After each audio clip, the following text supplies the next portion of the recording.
সমাজ থেকে অন্যায়, অবিচার, জুলুম, শোষণ দূরীভূত করে ন্যায় এবং ইনসাফ কায়েম করা, এটাই হলো ইসলামের অন্যতম মৌলিক লক্ষ্য। যদি ইনসাফ কায়েম না করা যায়, ইসলাম অনুসরণ করা যায় না। যদি বেইনসাফের বিরুদ্ধে লড়াই না করতে পারো, মিথ্যে মুসলমানিত্বের দাবি ত্যাগ করো। তুমি যদি ইনসাফের জন্য যুদ্ধ করতে না পারো, তুমি যদি বৈষম্যের বিরুদ্ধে লড়াই করার হিম্মত না রাখো, মুসলমানের মিথ্যা দাবি করা ভণ্ডামি ছাড়া কিছুই নয়। একযোগে অনেক ষড়যন্ত্র করেছে, এবার সমস্ত ষড়যন্ত্রের জাল ছিন্ন করবার সময় এসেছে। আমরা সকলেই যদি যার যার জায়গা থেকে এই আওয়াজ উঠাই যে সব শিক্ষা থাকতে পারবে, সমস্ত কিছু শিখবে আমাদের শিক্ষার্থীরা, প্রাইমারি লেভেলে অন্তত বিশুদ্ধ তেলাওয়াতের শিক্ষা থাকবে না কেন?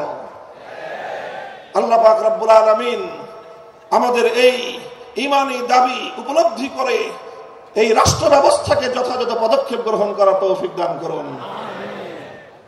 এটা ছিল প্রথম কর্মসূচির কথা বলছিলাম। ইয়াতলু আলাইহিম আয়াতিক, এমন একজন পয়গম্বর, যে পয়গম্বরের প্রথম কর্মসূচি হবে আল্লাহর কোরআনকে তেলাওয়াত করে শোনানো, কোরআনে পাকের রিসাইটিং, কোরআনের পাঠ, কোরআনের রিডিং করে শোনানো। এটাই হলো একটা বৈপ্লবিক কর্মসূচি। রাসূল আকরাম সাল্লাল্লাহু আলাইহি ওয়াসাল্লামের দ্বিতীয় কর্মসূচির কথা আল্লাহর কোরআন বলছে, ওয়া ইউআল্লিমুহুমুল কিতাব, যে কোরআনের তেলাওয়াত হলো, যে কোরআন পড়ে শোনানো হলো। এক নম্বর কর্মসূচির মাধ্যমে কোরআনকে তেলাওয়াত করে মানুষের কানে কানে পৌঁছে দেয়া হলো। এরপরে দ্বিতীয় কর্মসূচির শুরু হলো। দ্বিতীয় কর্মসূচিটা হলো ওয়া ইউআল্লিমুহুমুল কিতাব, যে কোরআনকে তুমি তেলাওয়াত করেছো, ওগো আমার নবী, এবার এই জাতিকে তুমি কোরআনে পাকের মর্ম বোঝাও, কোরআনের অর্থ বোঝাও, কোরআনের উদ্দেশ্য বোঝাও, কোরআনের ব্যাখ্যা বোঝাও। তাফসীরের মাধ্যমে মানুষের কাছে আল্লাহর মেসেজ এবং আল্লাহ পাকের পয়গামগুলো বিশ্ব মানব জাতির কাছে তুলে ধরো। রাসূল আকরাম সাল্লাল্লাহু আলাইহি ওয়াসাল্লামের দ্বিতীয় দফা কর্মসূচির শিরোনাম হলো তালিমুল কিতাব, অর্থাৎ আল্লাহর কিতাবের মর্ম এবং তার ব্যাখ্যা শিক্ষা প্রদান করা। আল্লাহর নবী পবিত্র কোরআনে পাককে এভাবেই ব্যাখ্যা করে শিখিয়েছেন, মানুষকে বুঝিয়েছেন, কোরআনের অর্থ বুঝিয়েছেন। কোরআনের এক একটা শব্দ শব্দ করে আল্লাহর নবী এই উম্মতের সামনে তার মর্ম ব্যাখ্যা করেছেন। আল্লাহর নবী কোরআনে পাককে বোঝাতে গিয়ে যেই কথাগুলো বলেছেন, কিয়ামত পর্যন্ত আল্লাহর নবীর সেই কথাগুলোই হাদিসে রাসূল হিসেবে উম্মতে মুহাম্মাদিয়ার কাছে সংরক্ষিত এক মহান মূল্যবান আমানত। তিনি কোরআন শিক্ষা দিয়েছেন, কোরআনের মর্ম বুঝিয়েছেন, কোরআনের ব্যাখ্যা বুঝিয়েছেন। আল্লাহ পাক রব্বুল আলামিন মানব জাতিকে লক্ষ্য করে কি মেসেজ পাঠিয়েছেন, কি বার্তা তিনি দিয়েছেন, সেই বার্তা আর আল্লাহর সেই পয়গামগুলো নবী আকরাম সাল্লাল্লাহু আলাইহি ওয়াসাল্লাম মানুষকে বুঝিয়েছেন। এটা হলো আল্লাহর নবীর 2 নম্বর কর্মসূচি। 1 নম্বর কর্মসূচির শিরোনাম হলো তেলাওয়াতে কিতাব। সবাই বলেন, 1 নম্বর কর্মসূচি হলো তেলাওয়াতে কিতাব। বলেন 1 নম্বর কর্মসূচি কি? 2 নম্বর কর্মসূচি হলো তালিমে কিতাব। বলেন 2 নম্বর কর্মসূচি কি? তালিমে কিতাব। 1 নম্বর ছিল তেলাওয়াতে কিতাব, 2 নম্বর হলো তালিমে কিতাব। তেলাওয়াতে কিতাবের অর্থ হলো শুধু কোরআন পড়া, বুঝুক বা না বুঝুক কোনো সমস্যা নাই, বুঝে পড়লেও সওয়াব হবে, না বুঝে পড়লেও সওয়াব হবে, বুঝে পড়লেও হৃদয়ে প্রভাব তৈরি করবে, না বুঝে পড়লেও হৃদয়ে প্রভাব তৈরি করবে। আল্লাহর কোরআন একমাত্র গ্রন্থ যার প্রতিটি অক্ষরের মধ্যে আল্লাহ পাক রব্বুল আলামিন এক অসাধারণ এবং এক অসম্ভব রকম শক্তি দিয়ে আল্লাহ প্রতিটি অক্ষরকে নাজিল করেছেন। 2 নম্বর তেলাওয়াত, 2 নম্বর কর্মসূচি হলো তালিমে কিতাব। 1 নম্বর কর্মসূচির মাধ্যমে যে কোরআনকে তেলাওয়াত করা হলো, 2 নম্বর কর্মসূচির মাধ্যমে এবার সেই কোরআনের মর্ম এবং তার ব্যাখ্যা শিক্ষা দেওয়া হবে। আল্লাহর রাসূল সাল্লাল্লাহু আলাইহি ওয়াসাল্লাম উম্মতকে 23 বছরে একটা একটা অক্ষর করে তার মর্ম শিক্ষা দিয়েছেন। সাহাবায়ে কেরাম আল্লাহর নবীর কাছ থেকে কোরআনের মর্মগুলো শিখেছেন শুধুমাত্র আরবি ভাষার মাধ্যমে। আরবের সাহাবীরা আল্লাহর কোরআনকে যথাযথ বুঝতে পারেন নাই, আরবি ভাষার মাধ্যমে অনেক জায়গায় তারা উল্টো বুঝেছেন। আল্লাহর উদ্দেশ্য তারা উদ্ধার করতে পারেননি, আল্লাহর মর্ম তারা উপলব্ধি করতে পারেননি, বরং আল্লাহর কোরআনের অর্থ বুঝতে গিয়ে সাহাবায়ে কেরামকে, আরবের মানুষকে প্রতিটি পদে পদে আল্লাহর পয়গম্বর মুহাম্মদুর রাসূলুল্লাহ সাল্লাল্লাহু আলাইহি ওয়াসাল্লামের দ্বারস্থ হতে হয়েছে। আর আল্লাহর নবী প্রতিটি আয়াতকে উম্মতের সামনে এভাবে ব্যাখ্যা করে করে বুঝিয়ে দিয়েছেন। বুঝা গেল কথা? আপনারা রিপ্লাই দিয়ে কথা বুঝতে পারলেন? তাহলে কোরআনে পাকের রাসূলুল্লাহ সাল্লাল্লাহু আলাইহি ওয়াসাল্লামের 1 নম্বর কর্মসূচি ছিল তেলাওয়াতে কিতাব। 2 নম্বর কর্মসূচি কি ছিল? তালিমে কিতাব। কি ছিল? তালিমে কিতাব। এটা ছিল 2 নম্বর কর্মসূচি।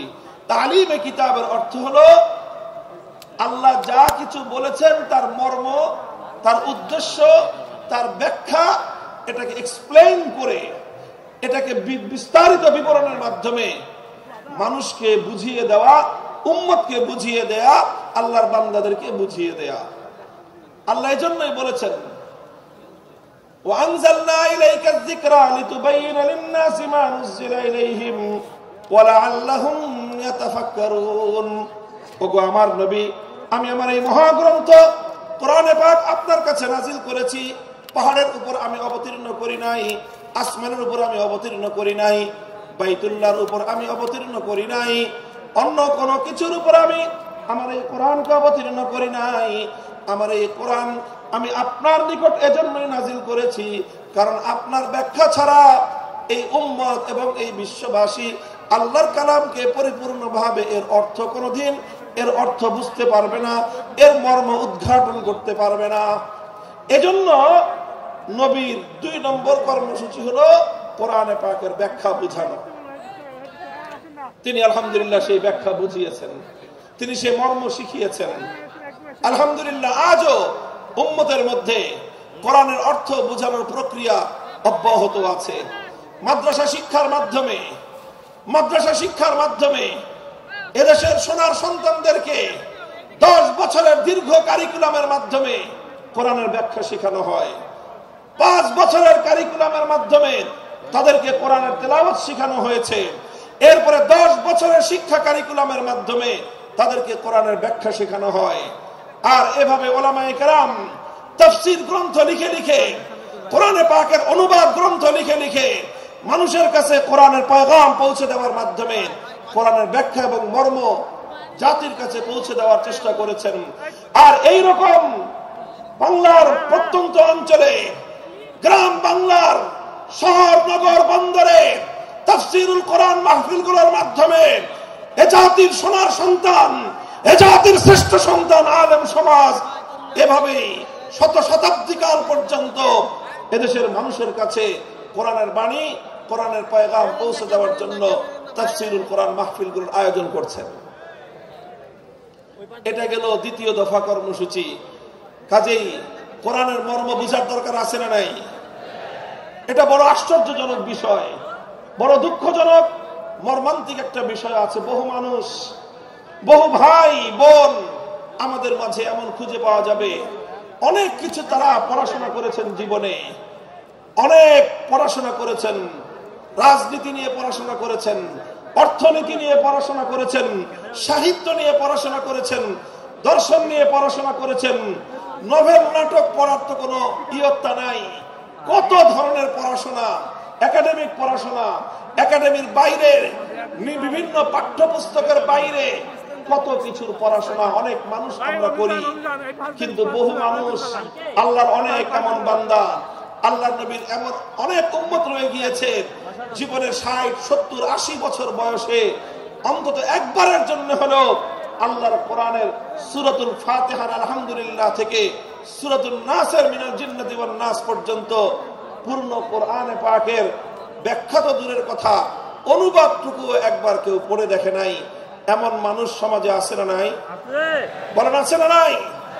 আমি মনে করি যারা এই কাজটুকু আমরা করি নাই, তারা আমরা আল্লাহর পক্ষ থেকে আমাদের প্রতি নাজিলকৃত আল্লাহর সর্বশ্রেষ্ঠ নিয়ামত আল্লাহর কোরআন কিতাবুল্লাহর সঙ্গে আমরা বিশ্বাসঘাতকতা করেছি, চরম দায়িত্বহীনতার পরিচয় দিয়েছি।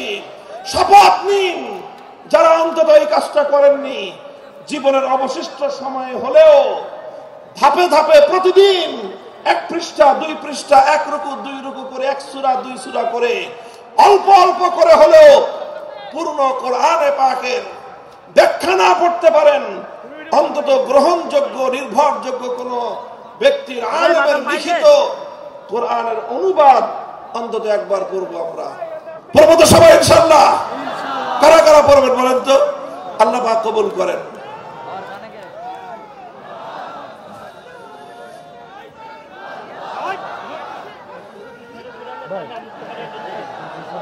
আমরা আল্লাহর কোরআনের আলো ঘরে ঘরে জ্বালতে চাই। ঘরে ঘরে জ্বালার আগে অন্তত প্রথম আমাদের হৃদয়ে গহীনে আল্লাহর কোরআনের আলো জ্বালতে হবে। প্রতিটি মুসলমান কোরআনের তেলাওয়াত শেখার চেষ্টা করতে হবে। দ্বিতীয়ত, কোরআনের মর্ম বোঝার জন্য তালিমে কিতাবের কর্মসূচির আওতায় আমাদের আসতে হবে। আল্লাহর নবীর প্রথম কর্মসূচি তেলাওয়াতে কিতাবের আওতায় এসে কোরআনে পাকের তেলাওয়াত শিখতে হবে। কোরআনে পাকের দ্বিতীয় কর্মসূচি, রাসূলুল্লাহর দ্বিতীয় কর্মসূচি তালিমে কিতাবের আওতায় এসে অন্তত জীবনে একবার হলো পবিত্র কোরআনে পাকের অনুবাদ ফার্স্ট টু লাস্ট আগাগোড়া একবার অন্তত আপনি অধ্যয়ন করুন। আমি আত্মবিশ্বাসের সঙ্গে বলতে পারি, একজন মানুষ যদি মনোযোগ সহকারে পূর্ণ কোরআনে পাক একবার অনুবাদ পাঠ করে, কোরআন তার হৃদয়ের গহীনে এমন প্রভাব তৈরি করতে পারবে, পৃথিবীতে আর কোনো কিছু তার হৃদয়ে এত গহীন প্রভাব তৈরি করতে পারবে না ইনশাআল্লাহ। এটা হলো দ্বিতীয় দফা কর্মসূচি।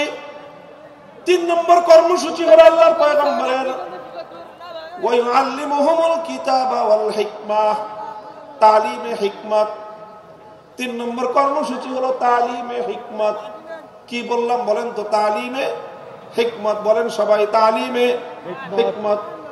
1 নম্বর কর্মসূচি ছিল তেলাওয়াতে কিতাব, 2 নম্বর কর্মসূচি ছিল তালিমে কিতাব। আল্লাহর নবীর 3 নম্বর কর্মসূচি হলো তালিমে হিকমত। 3 নম্বর কর্মসূচি কি? জোরে বলেন। তালিমে হিকমত। তালিমে হিকমত কি জিনিস? তাফসীরে মাআরিফুল কোরআন পাকের তাফসীরে মাআরিফুল কোরআনের মধ্যে আল্লামা মুফতি শফি রহমতুল্লাহি আলাইহি, পাক ভারত উপমহাদেশের মুফতি আজম, তিনি সহ অনেক মুফাসসিরিনে কেরামগণ তালিমে হিকমতের যে অগ্রগণ্য ব্যাখ্যা লিখেছেন, সেটা হলো এই তালিমে হিকমত মানে হলো যে প্রথমে কোরআনে পাকের তেলাওয়াত করা হলো, এটা ছিল 1 নম্বর কাজ।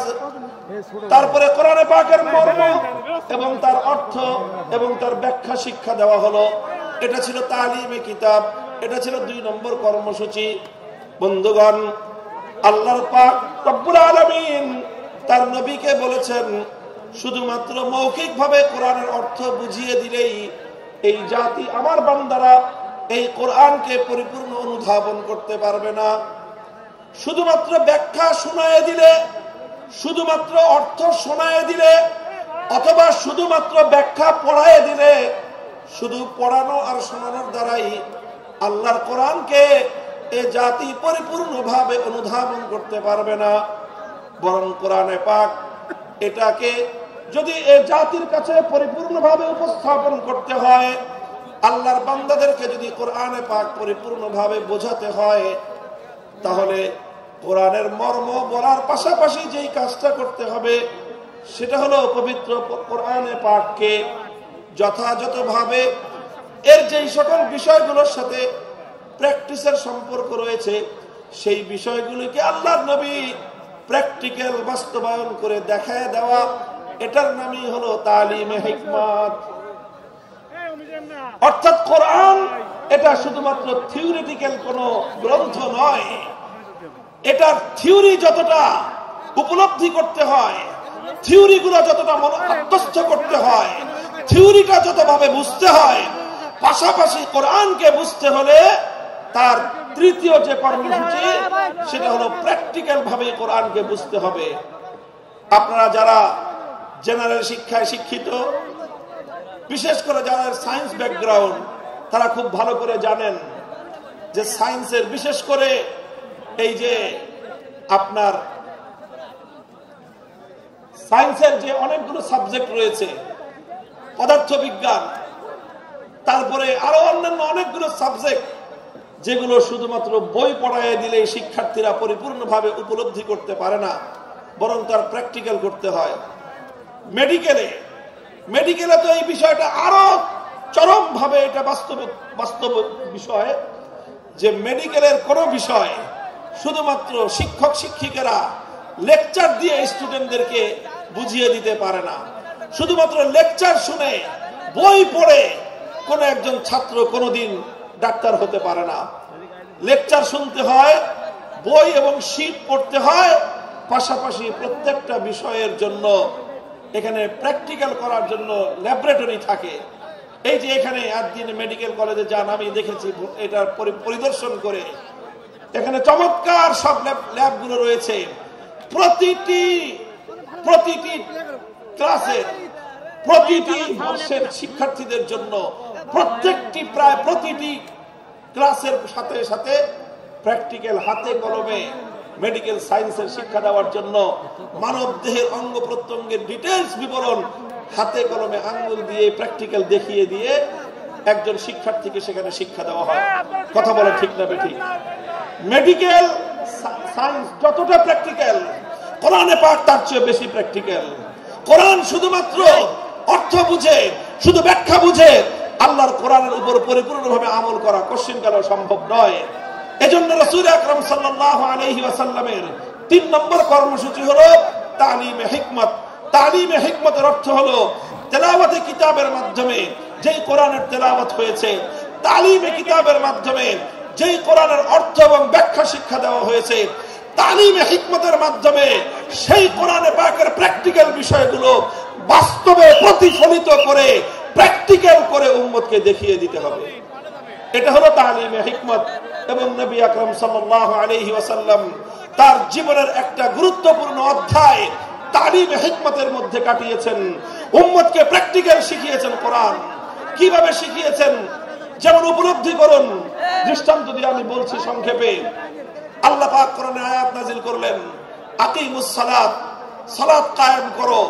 আল্লাহর নবী প্রথমে তেলাওয়াত শোনালেন, আকিমুস সালাত ওয়া আতুজ যাকাত ওয়া আতিউল্লাহ ওয়া রাসূলহু। তেলাওয়াত শোনালেন, 1 নম্বর কর্মসূচি পালিত হলো। তারপরে সালাতের মর্ম ব্যাখ্যা করে বোঝালেন যে সালাতের অর্থ কি। আল্লাহ নবী বুঝিয়ে দিলেন সালাতের অর্থ হলো এমন একটা ইবাদত, যে ইবাদতের মধ্যে তাকবীরে তাহরিমা থাকবে, যে ইবাদতের মধ্যে সূরা ফাতিহার তেলাওয়াত থাকবে, যে ইবাদতের মধ্যে সূরা ফাতিহার পরে আরো কোরআনের তেলাওয়াত থাকবে, যে ইবাদতের মধ্যে রুকু থাকবে, রুকুর মধ্যে তাসবিহ থাকবে, তারপরে সাজদা থাকবে, সাজদার মধ্যে তাসবিহ থাকবে, তারপরে বৈঠক হবে, সেই বৈঠকের মধ্যে তাশাহুদ থাকবে। এইভাবে সালামের মাধ্যমে যে ইবাদতটা সমাপ্ত হবে, সালাতের দ্বারা সেই ইবাদত উদ্দেশ্য, সেই সালাতকে কায়েম করতে বলেছেন। কিয়ামের ইকামতের কি অর্থ আল্লাহর নবী তার সবকিছু ব্যাখ্যা করে বুঝিয়ে দিয়েছেন। এখানেই নবীজির দায়িত্ব শেষ হয়নি, বরং সালাত কিভাবে আদায় করতে হবে রাসূল আকরাম সাল্লাল্লাহু আলাইহি ওয়াসাল্লাম প্র্যাকটিক্যাল ভাবে সেটা উম্মতকে শিক্ষা দিয়েছেন। মদিনার মসজিদে নববীর মধ্যে তিনি মিম্বার স্থাপন করে সেই মিম্বারের উপর দাঁড়িয়ে রাসূলুল্লাহ সাল্লাল্লাহু আলাইহি ওয়াসাল্লাম 2 রাকাত নামাজ আদায় করেছেন। সকলে দর্শক, আল্লাহর নবী সালাত আদায়কারী, সকল সাহাবী দর্শক। এরপরে আল্লাহর নবী সকলকে লক্ষ্য করে বললেন, সাল্লু কামা রাআইতুমুনি উসাল্লি, তোমরা আমাকে যেভাবে নামাজ পড়তে দেখলে ঠিক সেভাবেই তোমরা নামাজ পড়বে।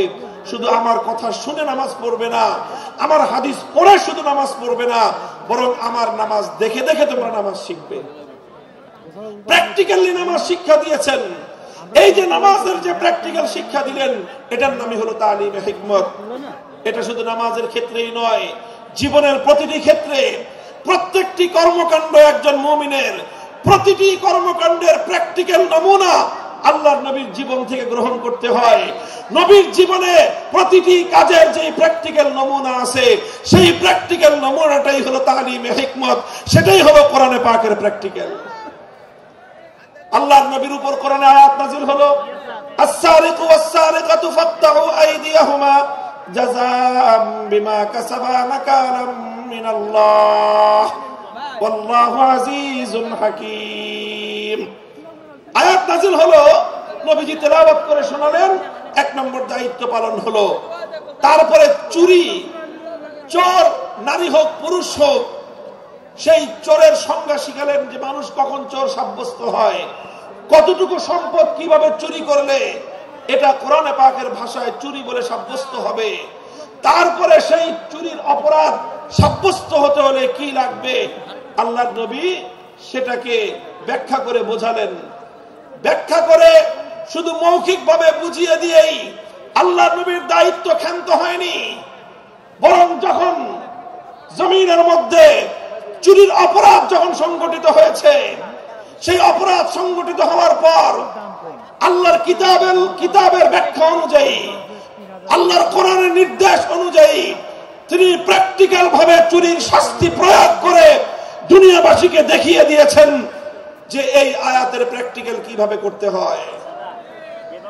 আল্লাহ বলেছেন, চোর যদি চুরি করে ধরা পড়ে, নারী হোক বা পুরুষ হোক, যদি সংরক্ষিত স্থান থেকে কোন মানুষ অন্যের অন্তত 10 দিরহাম মূল্যমানের কোন সম্পত্তি সংরক্ষিত স্থান থেকে যদি চুরি করে, আর সেই চুরির অপরাধ যদি যথাযথ নির্ভরযোগ্য সাক্ষীর মাধ্যমে আদালতের সামনে প্রমাণিত হয়ে যায়, ফাকতাউ আইদিয়াহুমা, নির্দেশ হলো আল্লাহর, তখন সেই চোর নারী বা পুরুষের হাত কেটে দাও। আল্লাহর নবী শুধুমাত্র কোরআনের এই আয়াতের তেলাওয়াত করে দায়িত্ব ক্ষান্ত করেননি, শুধু এই আয়াতের মর্ম বুঝিয়ে দায়িত্ব ক্ষান্ত করেননি, বরং যখন এই অপরাধ সংগঠিত হয়েছে, আল্লাহর নবী দ্বিধাহীন চিত্তে তিনি এই আয়াত প্রয়োগ করে দুনিয়াবাসীকে দেখিয়ে দিয়েছেন কিভাবে আল্লাহর আইন আল্লাহর জমিনে বাস্তবায়ন করতে হয়। বুখারী শরীফের হাদিসের কিতাবের মধ্যে বর্ণিত হয়, আল্লাহর নবী যখন মক্কা বিজয় করলেন, মক্কা বিজয়ের পর একটা চুরির ঘটনা ঘটলো মক্কা নগরীতে। চুরির ঘটনায় অপরাধী বলে চিহ্নিত হলো একজন সম্ভ্রান্ত মানুষ, একজন নারী মানুষ, মহিলা মানুষ। সে চুরি করে ধরা পড়েছে। নাম হলো তার ফাতেমা, গোত্র হলো তার বনু মখজুম, ফাতেমা মখজুমিয়া বলা হয়। বনু মখজুম হলো আরবের কুরাইশ বংশের মধ্যে অত্যন্ত সম্ভ্রান্ত একটা পরিবার, যেই পরিবার থেকে স্বয়ং আল্লাহর নবীর দাদির জন্ম হয়েছিল, নবীর রক্তের সঙ্গে সংশ্লিষ্ট, নবীজির পরিবারের সদস্য, নবীর দাদির পরিবারের সদস্য ফাতেমা মখজুমিয়া চুরি করে ধরা পড়লো। বুখারীর হাদিস, ফাফাজিয়া কওমুহা ইলা উসামাতা, কুরাইশের লোকজন তারা শঙ্কিত হয়ে গেল যে এখন তো মক্কায় আল্লাহর কোরআনের বিধান বাস্তবায়িত হয়েছে, খেলাফতের শাসন কায়েম হয়েছে, এখানে আল্লাহর নবী বিচার করে মেয়েটার হাত কেটে দিবেন। যদি মেয়েটার হাত কাটা যায়, একটা মেয়ের হাত কাটা যাবে, পুরা বংশের নাক কাটা যাবে। কাজেই তারা সকলেই বিষয়টা নিয়ে বিচলিত হয়ে পড়লো, কিভাবে এই মেয়ের উপর হাত কাটার শাস্তিকে প্রতিরোধ করা যায়। এজন্য তারা তদবির শুরু করলো। তদবিরের জন্য একজন উপযুক্ত ব্যক্তি, আল্লাহর নবীর অত্যন্ত কাছের, নবীর অত্যন্ত প্রিয় একজন ঘনিষ্ঠ সাহাবী উসামা ইবনে যায়েদ, আল্লাহর নবীর পালক পুত্রের সূত্রে তিনি নবীজির নাতি। সেই উসামা, যাকে বলা হতো হিব্বু রাসূলিল্লাহি সাল্লাল্লাহু আলাইহি ওয়াসাল্লাম, অর্থই হলো আল্লাহর রাসূলের প্রিয় পাত্র, নবীজির প্রিয়তম, এটাই ছিল তার উপাধি। সেই কুরাইশ বংশের লোকজন, বনু মখজুম গোত্রের লোকজন উসামাকে এসে ধরলো, যাও মুহাম্মদ সাল্লাল্লাহু আলাইহি ওয়াসাল্লাম সম্পর্কে তোমার দাদা লাগে, তুমি তোমার দাদাকে গিয়ে বলো এই মেয়েটার যেন হাত না কাটা হয়, কারণ এই মেয়েটা ওনার নিজের বংশের লোক। এই মেয়েটার যদি হাত কাটা যায় পুরা কুরাইশ বংশের সম্মান ধুলোয় মিশে যাবে, স্বয়ং আল্লাহর নবী তার নিজের প্রেস্টিজের হ্যাম্পার হবে। কাজেই হাতটা যেন না কাটা হয়। উসামা ইবনে যায়েদ মুহাম্মদ সাল্লাল্লাহু আলাইহি ওয়াসাল্লামের কাছে গেলেন। তিনি গিয়ে সুপারিশ করলেন যে এমন একটা ঘটনা ঘটেছে, বিচার আসতেছে আপনার কাছে, এই মেয়েটা যদি হাত কাটেন তাহলে কিন্তু আপনার নিজের অসম্মান হবে, আপনার বংশের মান মর্যাদা ধুলোয় মিশে যাবে। বুখারীর হাদিস, আল্লাহর কসম খেয়ে বলতেছি, আল্লাহর নবীর সম্মুখে উসামা ইবনে যায়েদ এই তদবির এবং এই সুপারিশ করতে দেরি আল্লাহর নবী গর্জন দিয়ে উঠলেন, উসামা আতাশফাউ ফি হাদ্দিন মিন হুদুদিল্লাহ, আল্লাহর কোরআনের বিধান আমি প্র্যাকটিক্যাল বাস্তবায়ন করব, তুমি তদবির নিয়ে এসে আমার সেই প্র্যাকটিক্যাল বাস্তবায়নের ক্ষেত্রে অন্তরায় হওয়ার চেষ্টা করো। খবরদার, ভবিষ্যতে যেন তোমাকে আর এই ধরনের কর্মকাণ্ডে দ্বিতীয়বার না দেখা যায়। উসামা ভয়ে সংকুচিত হয়ে গেলেন, নবীর সামনে থেকে সরে গেলেন। আল্লাহর নবী বুঝতে পেলেন বিষয়টা শুধু উসামার একা নয়, সে একজন অল্প বয়স্ক যুবক মানুষ, বালক মানুষ, সে না বুঝে আমার কাছে বলেছে। তাকে যারা প্রেরণ করেছে গোটা এই মক্কার আমার গোষ্ঠী কুরাইশ বংশের লোকেরা, তাদের মধ্যে শতাব্দীকাল সহস্রাব্দীকাল ধরে যেই জাহিলিয়াত আর যেই কুসংস্কার গড়ে উঠেছে, সেই কুসংস্কারকে এই উসামার মাধ্যমে তারা বাস্তবায়ন করার চেষ্টা করেছিল। সুতরাং শুধু উসামাকে ধমক দিলেই চলবে না, গোটা মক্কাবাসীকে সংশোধন করতে হবে। ফালাম্মা কানাল আশিয়্যু, হাদিসের ভাষ্য, বিকাল বেলায় আল্লাহর নবী বাইতুল্লাহ শরীফের সামনে দাঁড়িয়ে, পবিত্র কাবার চত্বরে দাঁড়িয়ে জাতির উদ্দেশ্যে নবীজি ভাষণ দিলেন। মক্কা বিজয়ী মহাবীর আখির নবী বিশ্ব নবী মুহাম্মদুর রাসূলুল্লাহ সাল্লাল্লাহু আলাইহি ওয়াসাল্লাম, মক্কা রাষ্ট্রের রাষ্ট্রনায়ক, তিনি জাতির উদ্দেশ্যে ভাষণ দিচ্ছেন। পৃথিবীর অনেক নেতা, অনেক প্রধানমন্ত্রী, অনেক রাষ্ট্রনায়ক, অনেক বিশ্ব নেতা বিশ্ব মানব জাতির উদ্দেশ্যে ভাষণ দিয়েছে, আর আল্লাহর নবীও একজন লিডার হিসেবে, একটি জাতির কর্ণধার হিসেবে জাতির উদ্দেশ্যে তিনি ভাষণ দিচ্ছেন। কম্পেয়ার করা দরকার, নবীর ভাষণ থেকে বিশ্ব নেতাদের, জাতীয় নেতাদের শিক্ষা গ্রহণ করা উচিত।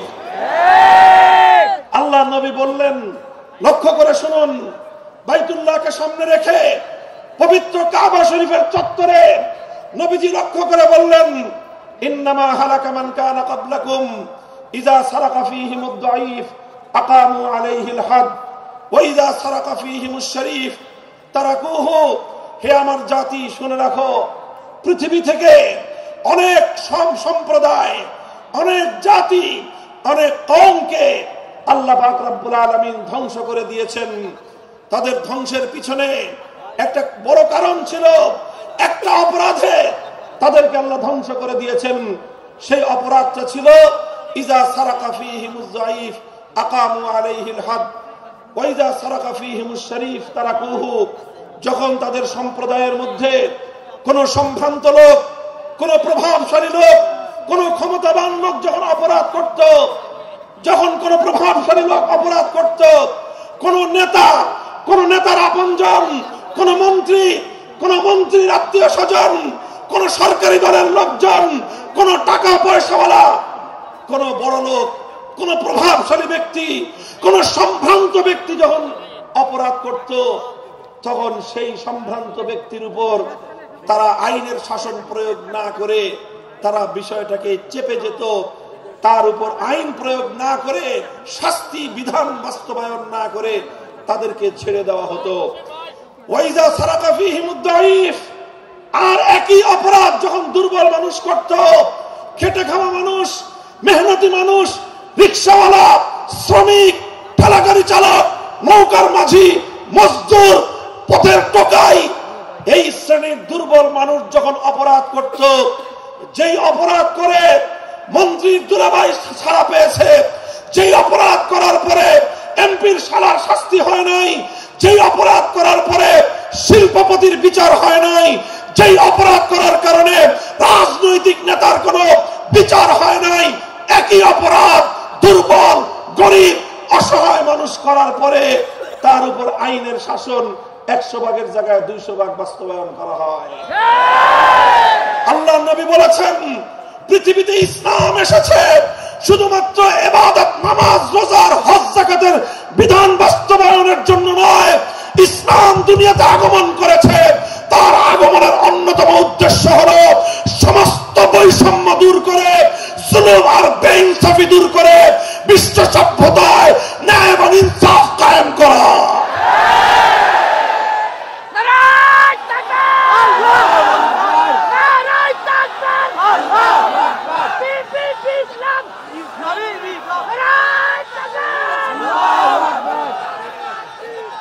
মনে রাখবেন, বৈষম্যহীন সমাজ গড়া এটা শুধু বৈষম্য বিরোধী ছাত্র নেতৃবৃন্দের দায়িত্ব নয়। বৈষম্যহীন সমাজ বিরোধী ছাত্র নেতৃবৃন্দের দায়িত্ব নয়। বৈষম্যহীন সমাজ গড়া সর্বপ্রথম আল কোরআনের সৈনিকদের দায়িত্ব। বৈষম্যহীন সমাজ গড়া সর্বপ্রথম আল্লাহ নবীর সত্যিকার উম্মতদের দায়িত্ব। ওঠো, দাঁড়াও, হাত মুষ্টিবদ্ধ করো, সমাজ থেকে সকল বৈষম্যের কবর রচনা করবার শপথ নাও।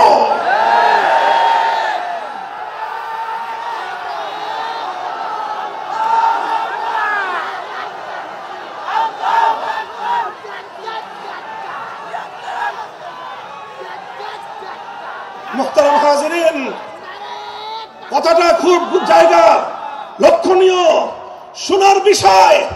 যারা একটা বৈষম্যহীন সমাজ দেখতে চাও, যারা জুলুম এবং অত্যাচারে অতিষ্ঠ হয়ে গিয়েছ, যাদের জীবনকে এই ধরনের অন্যায়, অবিচার, জুলুম, শোষণ, স্বৈরতন্ত্র যাদের অন্তর হৃদয়কে জ্বালিয়ে পুড়িয়ে ছারখার করে দিয়েছে, হে হতাশাগ্রস্ত জাতি, আসল কোরআনের কাছে আমরা তোমাদেরকে মুক্তির বার্তা শোনাই, আমরা তোমাদেরকে সান্ত্বনার বাণী শোনাবো। আসো, হাতে হাত রাখি, সমস্ত বৈষম্য, জুলুম, স্বৈরতন্ত্রের কবর রচনা করে আল্লাহর কোরআনের সমাজ গড়বার জন্য হাতে হাত রাখি। দেখেন, আল্লাহ পাক রব্বুল আলামিন যুগে যুগে যত নবী রাসূল প্রেরণ করেছেন, যুগে যুগে যত আসমানি কিতাব আল্লাহর পক্ষ থেকে অবতীর্ণ হয়েছে, কেন হয়েছে? শুধুমাত্র মুসল্লিদের সমাজ গড়বার জন্য নয়, শুধুমাত্র রোজাদার সমাজ গড়ার জন্য নয়। অবশ্যই কোরআন এবং কিতাব নাজিল হয়েছে নামাজের জন্য, অবশ্যই কোরআন এবং কিতাব নাজিল হয়েছে রোজা, হজ, যাকাত সহ আল্লাহ পাকের যাবতীয় বিধান সমাজে বাস্তবায়ন করার জন্য। তবে একমাত্র এটাই উদ্দেশ্য নয়, বরং সমস্ত কিতাব, সমস্ত নবী রাসূল দুনিয়াতে আগমন করার অন্যতম একটা মৌলিক লক্ষ্য। কোরআনে পাকের সূরাতুল হাদীদ থেকে তেলাওয়াত করেন, অর্থ বুঝেন, মর্ম বুঝার চেষ্টা করেন। লাকাদ আরসালনা রুসুলানা বিল বায়িনাতি ওয়াল হুদা ওয়া আনজালনা মাআহুমুল কিতাবা ওয়াল মিজান লিয়াকুমান নাসু বিল কিসত। আল্লাহ কোরআন বলছে যে আমি নবী রাসূল পাঠিয়েছি, আসমান থেকে যুগে যুগে কিতাব নাজিল করেছি। এই সব কিছুর অন্যতম একটা উদ্দেশ্য হলো লিয়াকুমান নাসু বিল কিসতি। কোরআন নাজিলের উদ্দেশ্য, নবী প্রেরণের উদ্দেশ্য, শরীয়ত প্রেরণের উদ্দেশ্য, ধর্ম প্রেরণের উদ্দেশ্য হলো, অন্যতম উদ্দেশ্য হলো লিয়াকুমান নাসু বিল কিসতি। মানব সমাজ থেকে অন্যায়, অবিচার, জুলুম, শোষণ দূরীভূত করে ন্যায় এবং ইনসাফ কায়েম করা, এটাই হলো ইসলামের অন্যতম মৌলিক লক্ষ্য। যদি ইনসাফ কায়েম না করা যায়, ইসলাম অনুসরণ করা যায় না। যদি বেইনসাফের বিরুদ্ধে লড়াই না করতে পারো, মিথ্যে মুসলমানিত্বের দাবি ত্যাগ করো। তুমি যদি ইনসাফের জন্য যুদ্ধ করতে না পারো, তুমি যদি বৈষম্যের বিরুদ্ধে লড়াই করার হিম্মত না রাখো, মুসলমানের মিথ্যা দাবি করা ভণ্ডামি ছাড়া কিছুই নয়।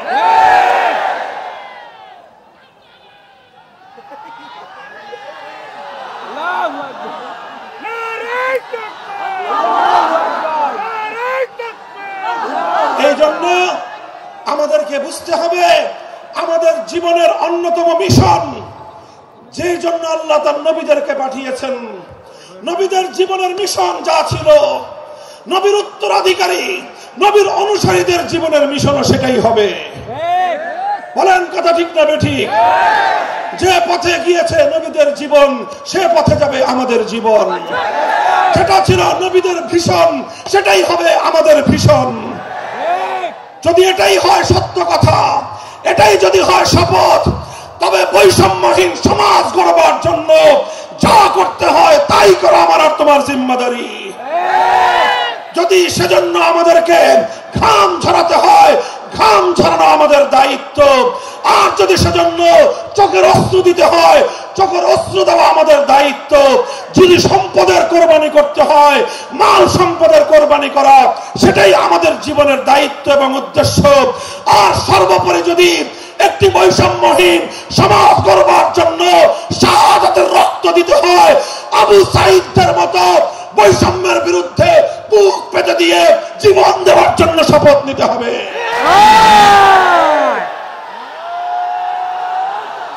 আল্লাহু আকবার।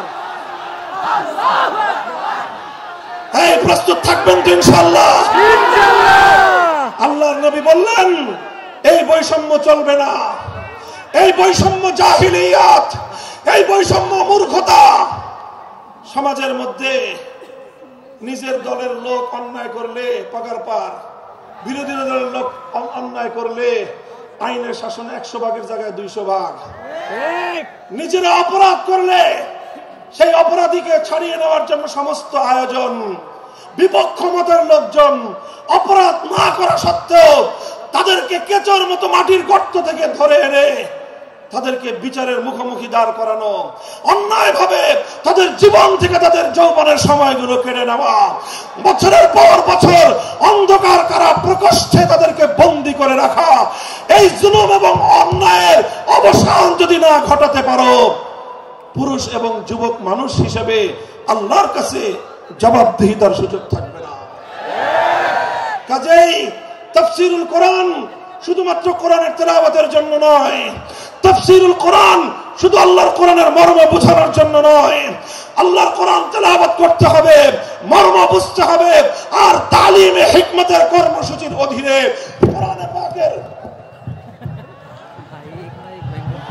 কোরআনে পাকের এক একটা আয়াত, কোরআনের এক একটা বিধান আল্লাহর জমিনে বাস্তবায়ন করার জন্য আমাদের জীবন যৌবনের বাজি লাগায় দিতে হবে, বাজি লাগায় দিতে হবে ইনশাআল্লাহ।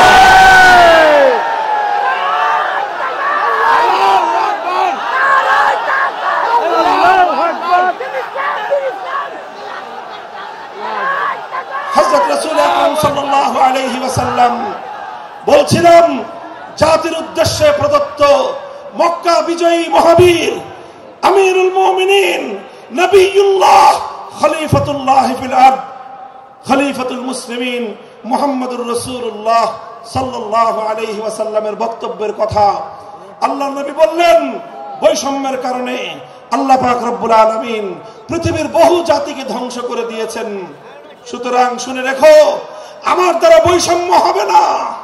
শুধু আমার বংশের লোক দেখে, আমার গোত্রের লোক দেখে, আমার রক্তের আত্মীয়তার সূত্রের কারণে আমি অপরাধ প্রমাণিত হওয়ার পরেও তার উপর কোরআনের বিধান বাস্তবায়ন করব না, এটা আমার দ্বারা সম্ভব নয়। এরপরে আল্লাহর নবী যেই কথাটি বললেন, সেই কথা যদি আল্লাহর নবী হাদিসে না বলতেন, তাহলে সেই কথা উচ্চারণ করতে আমাদের জিহ্বা কেঁপে উঠত, আমাদের বক্ষ প্রকম্পিত হতো। আল্লাহর নবী বললেন, ওয়াল্লাহ লাউ আন্না ফাতিমাতা বিনতা মুহাম্মাদিন সারাকাত লাকাতাতু ইয়াদাহা, ওয়াল্লাহি লাউ আন্না ফাতিমাতা বিনতা মুহাম্মাদিন সারাকাত লাকাতাতু ইয়াদাহা। শুধু আমার দাদির গোত্র, আমার বংশের ফাতেমা নাম্নী মহিলা নয়, আজ যদি আমি মুহাম্মদুর রাসূলুল্লাহর কলিজার টুকরা মেয়ে, আমার জীবনের সবচেয়ে আদরের সন্তান ফাতেমা যদি আজকে চুরি করে ধরা পড়তো, আমি আল্লাহর শপথ করে বলি, আমি তার হাত কেটে দিতে এতটুকু দ্বিধা করতাম না। মুহতারাম হাজিরিন, এটাই হলো তালিমে হিকমত। আল্লাহর কোরআনের বিধান বাস্তবায়ন করতে গিয়ে ছুরি যদি নিজের সন্তানের গলার উপর দিয়ে যায়, ইব্রাহিম খলিলুল্লাহর মতো ছুরি চালায় দিতে দ্বিধা করা যাবে না। যদি ইনসাফ কায়েম করতে গিয়ে শুধু যদি নিজের সন্তানের হাতের উপর দিয়ে যায়, সে হাত স্তব্ধ হয়ে যাবে না, সে হাত থমকে দাঁড়াতে পারবে না।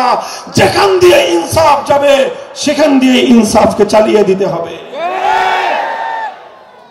রাসূল আকরাম সাল্লাল্লাহু আলাইহি ওয়াসাল্লাম ঘোষণা করলেন, আল্লাহর আয়াত নাযিল হলো, ইয়া আইয়ুহাল্লাযীনা আমানুত্তাকুল্লাহ ওয়া যারু মা বাকিয়া মিনার রিবা ইন কুনতুম মুমিনিন।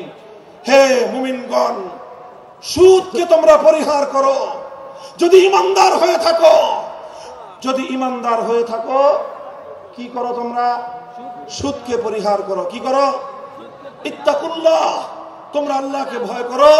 ওয়াজারু মা বাকিয়া মিনার রিবা, সুদের যা অবশিষ্ট আছে এই সব কিছু তোমরা পরিহার করো। আর যদি না করো, সুদ যদি তোমরা পরিহার না করো, ফাযানু বিহারবিম মিনাল্লাহি ওয়া রাসূলিহি, আল্লাহ এবং তার রাসূলের পক্ষ থেকে যুদ্ধের ঘোষণা শুনে নাও। হে জাতি, হে মুসলিম সম্প্রদায়, আমরা তোমাদের কাছে পয়গাম পৌঁছে দিতে চাই, আল্লাহর উপর বিশ্বাসী জাতি, আল্লাহর নবীর উপর আস্থাশীল জাতি কোনদিন সুদি কারবার করতে পারে না। সুদ ভিত্তিক অর্থ ব্যবস্থা দিয়ে তাদের সমাজ চলতে পারে না। আল্লাহর উপর বিশ্বাসীদের সমাজ যদি হয় সুদ ভিত্তিক, তার অর্থ হলো রাত দিন আল্লাহ এবং তার রাসূলের সঙ্গে তারা যুদ্ধে লিপ্ত।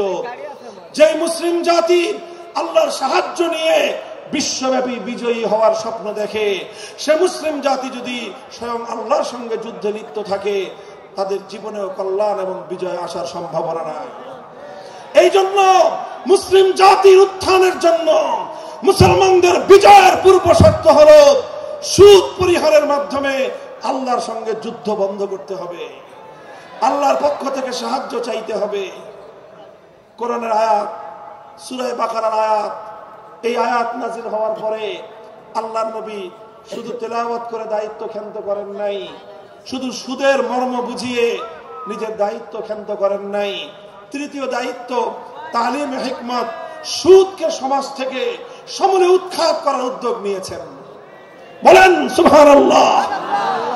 শুধু আলোচনা করে বক্তৃতা দিয়ে নবীর দায়িত্ব শেষ হয় নাই, শুধুমাত্র তাফসীর করে দিয়ে নবীর দায়িত্ব ক্ষান্ত হয় নাই, বরং এক একটা বিধান, আল্লাহর এক একটা আয়াত কিভাবে সমাজে বাস্তবায়ন করা লাগে, করা যায়, নবীজি প্র্যাকটিক্যাল ভাবে তার উদ্যোগ গ্রহণ করেছেন। কিভাবে উদ্যোগ নিয়েছেন? সুদের বিরুদ্ধে কি উদ্যোগ নিয়েছিলেন? কিতাব উল্টান, হাদিসের কিতাব, বুখারী শরীফের হাদিস, নবীজি ঘোষণা দিলেন, আলা ইন্না রিবাল জাহিলিয়াতি মাওদুউন তাহতা কদামাইয়া। জাহিলিয়াতের যুগে যত সুদের কারবার চলতো, ইসলাম এবং আল কোরআনের সমাজ গড়বার পর সেই জাহিলি যুগের রীতি, সুদ ভিত্তিক অর্থ ব্যবস্থা মুসলিম সমাজে আর থাকতে পারে না।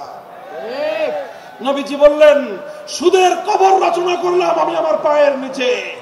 আল্লাহ নবী আক্ষরিক অর্থে কথা বললেন, আমি আমার পায়ের নিচে সুদের কবর রচনা করলাম। এরপরে আল্লাহ নবী ঘোষণা দিলেন, অনেকে আছো তোমরা যারা আগে কুফরির জমানায় জাহিলিয়াতের যুগে সুদের উপর লগ্নি করেছো, সুদের উপর মানুষকে ঋণ দিয়েছো, সুদী মহাজন যারা সুদের ভিত্তিতে মানুষকে টাকা দিয়েছো, এইরকম কাজ কারবার যারা করত, সেই যুগে তাদের মধ্যে একজন ছিলেন স্বয়ং আল্লাহর নবীর চাচা হযরত আব্বাস বিন আব্দুল মুত্তালিব রাদিয়াল্লাহু আনহু। মক্কার ঘরে ঘরে আব্বাস রাদিয়াল্লাহু আনহু মানুষের কাছে ঋণ টাকা দিতেন, টাকা পাওনা ছিল এবং সকল টাকা লগ্নি করা ছিল, বিনিয়োগ করা ছিল সুদের ভিত্তিতে। আল্লাহর নবী ঘোষণা করলেন, জাহিলি যুগের সমস্ত সুদ আমি আল্লাহর নবী মওকুফ ঘোষণা করলাম। সর্বপ্রথম যেই সুদ আমি মাফ ঘোষণা করলাম সেটা হলো আমার চাচা আব্বাসের সুদ। কাউকে আমার চাচার কাছ থেকে যারা ঋণ নিয়েছিল, কেউ আর আমার চাচার সুদ দিতে হবে না, শুধুমাত্র মূল পুঁজিটা ফেরত দিবে। সুদ আজ থেকে কবর রচনা করা হলো। হে মুসলমান, যেই সুদের কবর রচনা করে সেই কবরের উপর ইসলামের বিজয়ের বুনিয়াদ কায়েম হয়েছিল, ইসলামের বিজয়ের কেতন উড়েছিল, অন্যায় বৈষম্যের কবর রচনা করে, সুদ ভিত্তিক অর্থ ব্যবস্থার কবর রচনা করে আজ মুসলমানেরা আবার সেই কবর খুঁড়ে সেখান থেকে জুলুম, অত্যাচার, সুদ ভিত্তিক অর্থ ব্যবস্থাকে কবরের পচা মাল, কবরের মরা পচা করা লাশ মুসলিম সমাজের মধ্যে আবার পুনর্বাসিত করেছে। এজন্যই আজ মুসলমানদের এই অধঃপতন। যদি মুক্তি চাও, যদি মুক্তি চাও, শুধুমাত্র ইবাদত দিয়ে মুক্তি আসবে না। ইবাদত যেমন করতে হবে, যেরকম নামাজ, রোজা, হজ, যাকাত, তাসবিহ তাহলিল আদায় করতে হবে, ঠিক একই ভাবে সমাজ সংস্কার করার জন্য সমাজ থেকে জুলুম দূর করতে হবে, বৈষম্য দূর করতে হবে, বেইনসাফি দূর করতে হবে, সুদ ভিত্তিক অর্থ ব্যবস্থার বিরুদ্ধে জাতীয়ভাবে ঐক্য করে তুলে সুদের বিরুদ্ধে যুদ্ধ ঘোষণা করতে হবে। রাজি আছেন তো ইনশাআল্লাহ? আল্লাহ পাক তৌফিক দান করেন। হাত নামান। 3 দফা কর্মসূচি গেল, তালিমে হিকমত সর্বশেষ আলোচনার সমাপ্তির দিকে। নবীজির 4 নম্বর কর্মসূচি হলো ওয়ায়ুআল্লিমুহুমুল কিতাবা ওয়াল হিকমাতা ওয়া ইউযাক্কিহিম। ইউযাক্কিহিম অর্থ হলো তাজকিয়া। তাজকিয়ার অনেক অর্থ। তাজকিয়া বলে শুধুমাত্র পীর মুরিদি বোঝানো হয়, তাজকিয়া বলে শুধুমাত্র তাসাউফ চর্চা বোঝানো হয়, তাজকিয়া বলে শুধুমাত্র কিছু ওজিফা আদায় করা বোঝানো হয়। তাজকিয়ার আসল সারমর্ম হলো, একটু লক্ষ্য করে বুঝেন, খুব গভীর এবং তাৎপর্যময় একটা কথা। তাজকিয়ার মূল অর্থ হলো, দেখেন কর্মসূচি ছিল কয়টা? 4টা। 1 নম্বর কর্মসূচি ছিল তেলাওয়াতে কিতাবুল্লাহ, আল্লাহর কিতাবের তেলাওয়াত। 2 নম্বর কর্মসূচি ছিল তালিমে কিতাব, কিতাবুল্লাহ, আল্লাহর কিতাবের মর্ম বোঝানো। 3 নম্বর কর্মসূচি ছিল তালিমে হিকমত, অর্থাৎ আল্লাহর কিতাবের প্রত্যেকটা বিধান, প্রত্যেকটা বিষয়কে প্র্যাকটিক্যাল আমলে পরিণত করা, কার্যে পরিণত করা। কথা ঠিক না বেঠিক? 3 নম্বর কর্মসূচি হলো শুধু আমলে পরিণত করাই দায়িত্ব শেষ নয়, বরং আমলে পরিণত করার পরেও আরো অগ্রসর হতে হবে। 4 নম্বর কর্মসূচি হলো আল্লাহর কোরআনকে নিজের আখলাক এবং নিজের চরিত্রে পরিণত করা। কোরআনকে চরিত্রে পরিণত করা, কোরআনের চরিত্র অর্জন করা। কোরআন যে আখলাকের কথা বলেছে, কোরআন যে চরিত্রের কথা বলেছে, সেই কোরআনই চরিত্র যখন একজন মানুষ গঠন করতে পারে, এটাকেই বলা হয় তাজকিয়া। এটার নামই হলো তাসাউফ। মুহতারাম হাজিরিন, আল্লাহর নবী নিজের জীবনে 100% আল্লাহর কোরআনকে নিজের চরিত্রে পরিণত করতে পেরেছিলেন। এই জন্য যদি কেউ জিজ্ঞাসা করে আল্লাহর নবীর সিরাত কি, নবীর জীবনীটা কি, বলেন তো সবচেয়ে সংক্ষিপ্ত অথচ সবচেয়ে পূর্ণাঙ্গ জবাব হলো, কি বললাম? সবচেয়ে সংক্ষিপ্ত অথচ সবচেয়ে পূর্ণাঙ্গ। নবীর জীবন সম্পর্কে সবচেয়ে সংক্ষিপ্ত এবং সবচেয়ে পূর্ণাঙ্গ বর্ণনা হলো কানা খুলুকুহু আল কোরআন, আমার নবীর চরিত্র ছিল কোরআন। কোরআন যা বলেছে নবীর চরিত্রে সেটা বাস্তবায়িত হয়েছে, নবীর আখলাকে সেটা বাস্তবায়িত হয়েছে। নবীজির কথাবার্তা, নবীজির ওঠা বসা, নবীজির আচার ব্যবহার, নবীজির প্রত্যেকটা অ্যাক্টিভিটি, এমনকি চিন্তা চেতনা সব যখন আল্লাহর কোরআন অনুযায়ী তৈরি হয়, তখন সেটাকেই বলা হয় তাজকিয়া। আর এটাই হলো কোরআনকে কেন্দ্র করে 4র্থ কর্মসূচি। মুহতারাম হাজিরিন, আমি আমার আলোচনা এবার সমাপ্তির দিকে টেনে নিয়ে যাই। আসুন আমরা আল্লাহর কোরআনকে সেন্টারে রেখে একটা সমাজ বিনির্মাণের চেষ্টা করি। সেই সমাজ বিনির্মাণের জন্য প্রথম কাজ, ঘরে ঘরে কানে কানে কোরআনের তেলাওয়াতের আওয়াজ পৌঁছে দেই। 2 নম্বর, প্রতিটি মুসলমানের কাছে কোরআনের মর্ম বোঝানোর চেষ্টা পৌঁছে দেই। 3 নম্বর হলো কোরআনের প্রত্যেকটা বিধান সমাজে, ব্যক্তিগত জীবনে, পরিবার জীবনে, সমাজে, রাষ্ট্র জীবনে বাস্তবায়ন করার উদ্যোগ নেই। 4র্থ কর্মসূচি হলো আল্লাহর কোরআনকে নিজের আখলাক, নিজের চরিত্রে রূপান্তরিত করার জন্য সর্বাত্মক চেষ্টা চালাই। ইনশাআল্লাহ রাজি আছি তো? ইনশাআল্লাহ রাজি আছেন তো?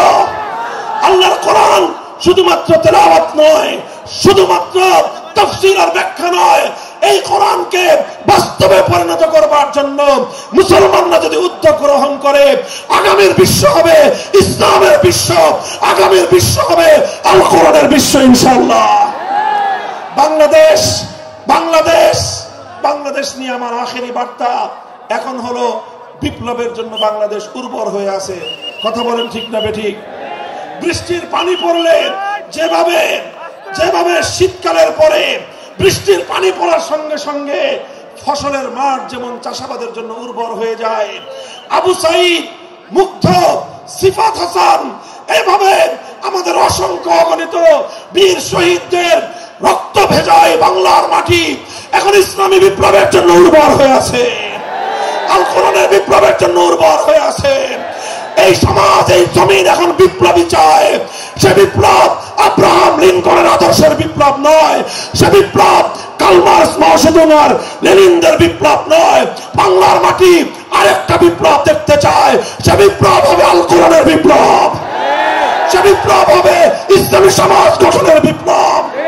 সেই বিপ্লবের জন্য 2000 যুবক নয়, যদি 2 লক্ষ যুবকের তাজা বুকের শাহাদাতের রক্তের প্রয়োজন হয়, সে রক্ত দেওয়ার জন্য শহীদ ঈদগাহে কারা কারা জমায়েত হবে, কারা কারা জমায়েত হবে। এটা শুধু কথার কথা না শপথ, এটা কথার কথা না শপথ, এটা অঙ্গীকার। কার সাথে? কার সাথে?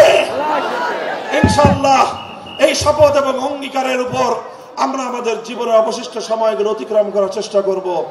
করবেন তো ইনশাআল্লাহ? আল্লাহ পাক কবুল করুন, তৌফিক দান করেন। 3 দিন ব্যাপী আজিমুস শান তাফসীরুল কোরআন মাহফিলের এই আয়োজন সার্থক হোক, ইসলামী সমাজ গঠনের জন্য এখান থেকে মানুষ অনুপ্রেরণা নিয়ে ঘরে ফেরুক, ঘরে ঘরে কোরআনের আলো, ঘরে ঘরে কোরআনের তেলাওয়াত, কোরআনের তালিম এবং কোরআনের হিকমতের আমল শুরু হোক। আল্লাহ আমাদের সকলকে গ্রহণ করুন, তৌফিক দান করেন। ওয়া আখিরু দাওয়ানা আলহামদুলিল্লাহি রাব্বিল আলামিন। সুবহানাল্লাহ।